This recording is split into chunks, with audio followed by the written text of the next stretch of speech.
is in the dryer, and I have a glass of milk with a little bit of coffee syrup in it and a little bit of ice in there just to keep me cool on this warmer summer day. And I'm about to sit myself down to see my last client of the day, and I will see you guys after that. Cheers.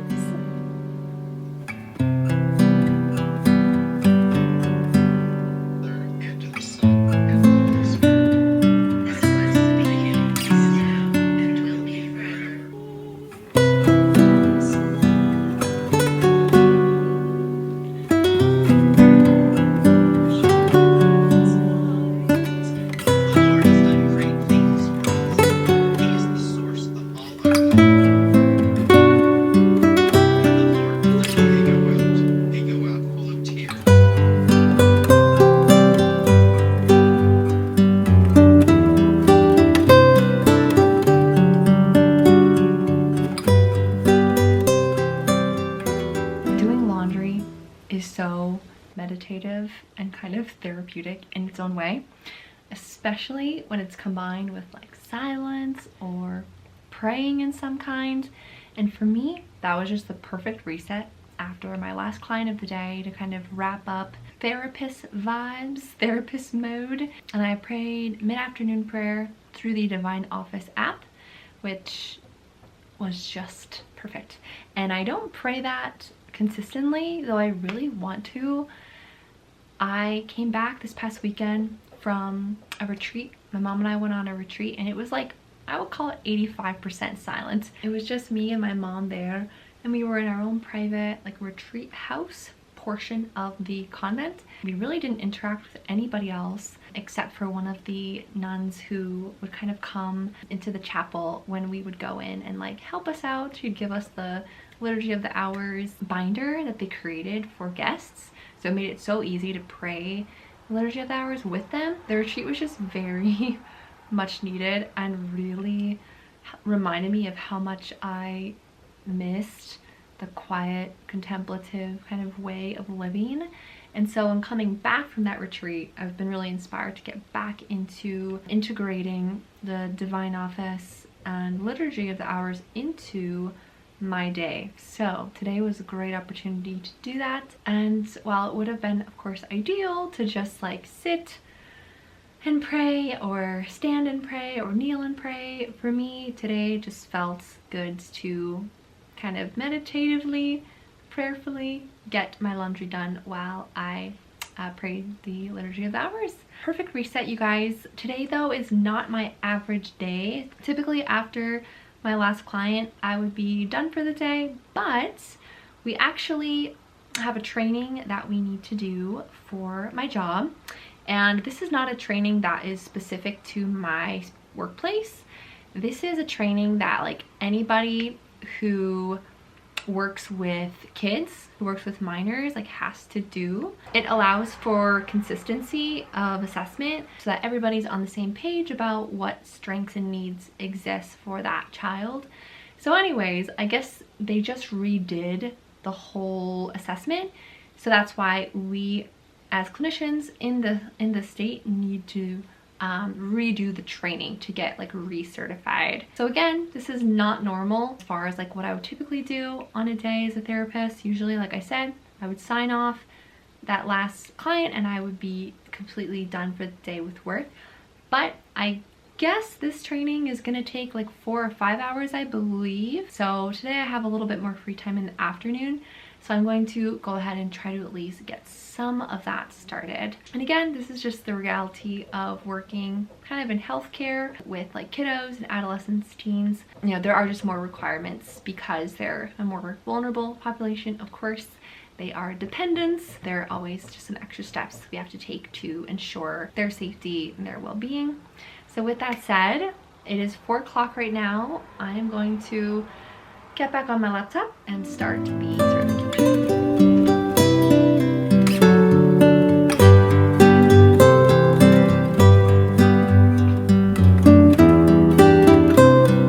Detailed information, click the More Details link.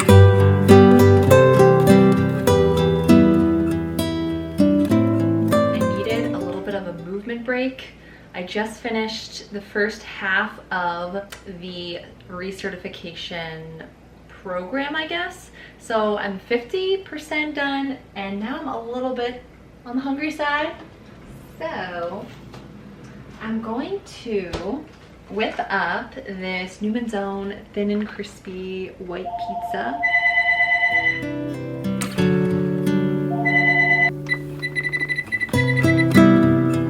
Now while the oven heats up, I am going to just embrace this change of environment. So I actually brought my laptop down here to the kitchen. Can't wait to put the pizza in because this girl is hungry. Let's get to it. Welcome to this lesson on assigning a keyword assessment to a data entry operator.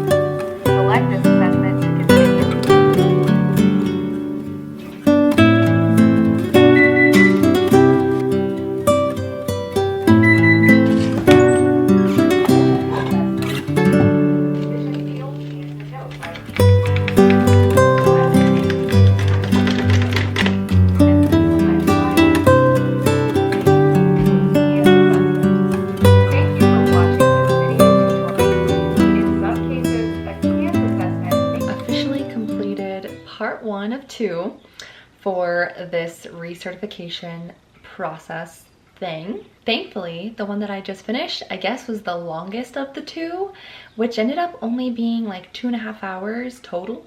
Tomorrow I'll finish up part 2, and I guess that's like an hour, so that won't be that bad, but I'm just glad to have like the biggest, most time-consuming one done. It is 6 o'clock now. That pizza was just what I needed. It was so delicious and just a beautiful thing. And the evening is stunning right now. I think that I'm just needing to chill a little bit, sit maybe on the porch, soak up some views of nature, just kind of relax. And I'm feeling like I just want to breathe and listen to the birds and look outside. So let's do it.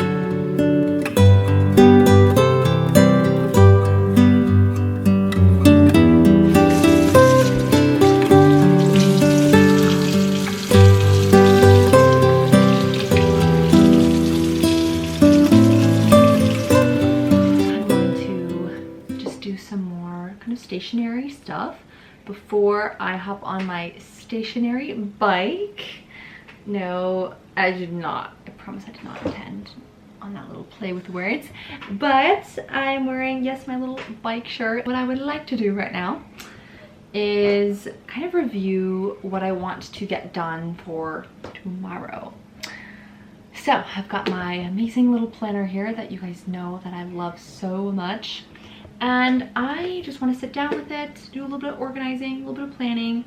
Because again, today was a little bit more work heavy with the, recertification and with a couple clients.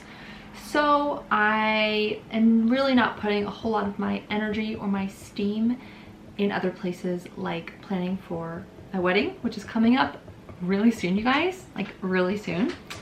And I will give an update more on that in a future video. But I have a running list going right now of all the things I still need to do before the day of the wedding. So I want to look through this list that I have and try to figure out what priorities exist.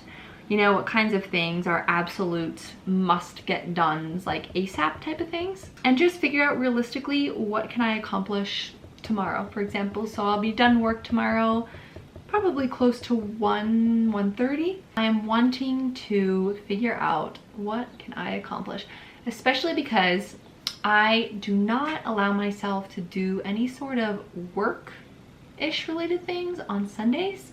I try to keep the Lord's Day purely focused on rest, relaxation, leisure, being with God, going to mass, spending time with my fiance and or my family, kind of take Sundays off of the list as far as days to get things done for the wedding. Before I even decide what I'm going to do tomorrow, I actually need to add more things to my list.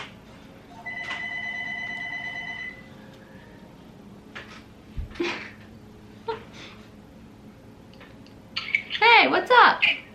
All right, you guys, this is not usually a part of a typical day in my life as a therapist, but my dad just dropped off a little cheeseburger from Dairy Queen. He literally, you guys, as I sat down, you saw that I got the phone call from him and he said, meet me down by the driveway in a minute. I said, yes, I will.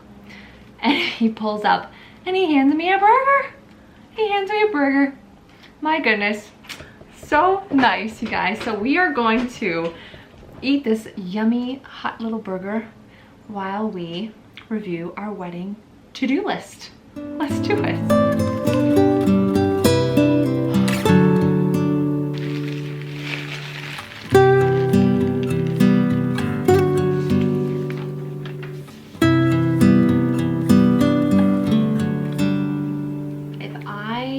Down this entire list with you guys for things that I need to do before the wedding, it would make this video even longer by a long shot. So I'm just going to summarize for you guys my main takeaways after I just finished kind of adding to this list. What I'm realizing I really need to prioritize going forward are just tasks that involve people. That's really the priority right now. Things like little tiny bits of decor that I would like, or little printables that I can design on Canva, print out and have ready at the wedding. Those things can be done way closer to the actual day of the wedding. But things that involve humans, like things that involve sending emails, making phone calls, confirming things with people related things, it would just be such a relief to get the gist of those done as soon as possible. So going forward, I'm thinking that tomorrow, that's going to be my main priority as far as once work is done. I'm going to make a phone call to a family member to see if she is able to bring up the gifts at our wedding. I need to check to make sure that some other family members are able to attend our rehearsal dinner.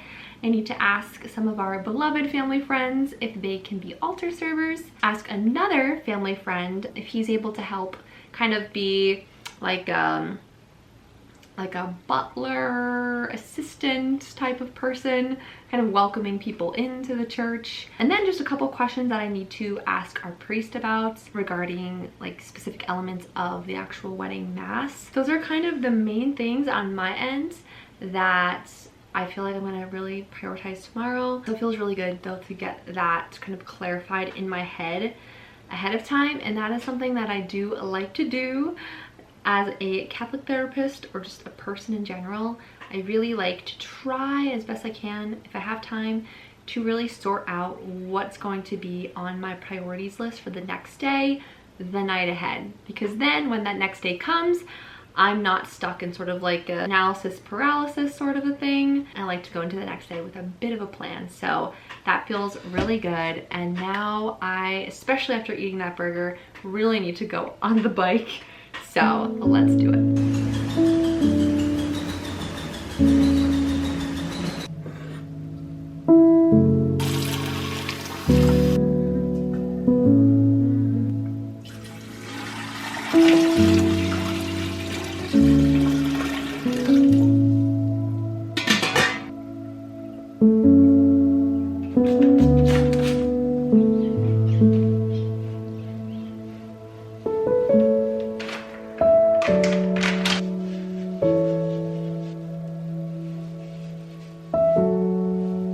Well friends, it is just past 7 o'clock and it is a work night, which actually doesn't really make a difference in my book.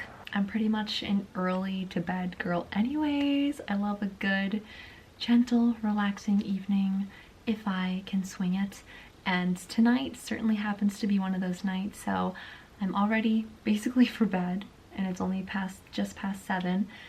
So my plan for the rest of the night is to do some reading, do some resting, see my parents, check in, see how their days went, and then head to bed pretty early because tomorrow is my earliest morning of the week as far as when I see clients. So I always like to get a good footing the night ahead and just go to bed a little earlier. But I want to thank you guys so much for joining me today for this day in my life as a Catholic and as a mental health therapist.